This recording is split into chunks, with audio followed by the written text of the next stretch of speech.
Cinema நடிகர்களை வியப்போடு பார்ப்பதென்பது வழக்கம்.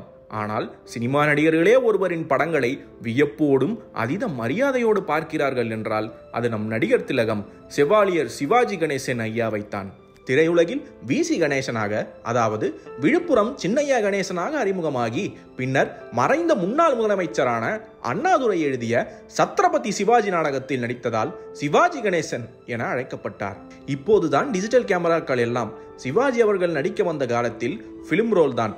ஒரு நடிகர் டேக்குகள் அதிகமாக எடுத்தால் அவருக்கு சரியாக நடிக்க வராது என்ற முத்திரை பதிந்த காலம் அது. அதே சமயம் நீண்ட வசனங்கள் உள்ள காட்சிகளும் இருந்தது. இப்படி வசனங்களுக்கு முக்கியத்துவம் கொடுத்த காலகட்டத்தில் தன் முதல் படமான பராசக்தியில் அவர் பேசிய ஒவ்வொரு வசனங்களும் அனல் பறந்தன.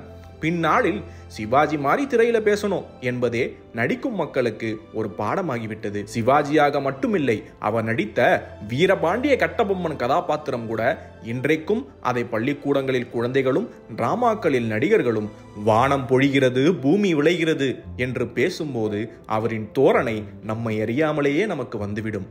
எப்பேற்பட்ட நடிப்பு! கமல்ஹாசன் தசாவதாரம் என்று 2008 10 கதாபாத்திரங்களில் நடித்திருந்தார்.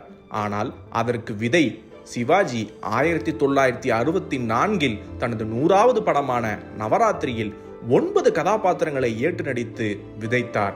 அந்த நாள் வீரபாண்டிய கட்டபொம்மன், பாசமலர், கர்ணன், திருவிளையாடல், தில்லானா மோகனாம்பாள், தெய்வமகன், தங்கப்பதக்கம் என்று ஹீரோவாக அசத்தியும் தனக்கு ஹீரோ அல்லாது மற்ற முக்கியமான கதாபாத்திரம் கொடுத்தாலும் நடிப்பில் அனைவரையும் தூக்கி சாப்பிட என்னால் முடியும் என்று சொல்வதற்கு முதல் மரியாதை, தேவர் மகன், படையப்பா போன்ற படங்கள் அதற்கு சாட்சி.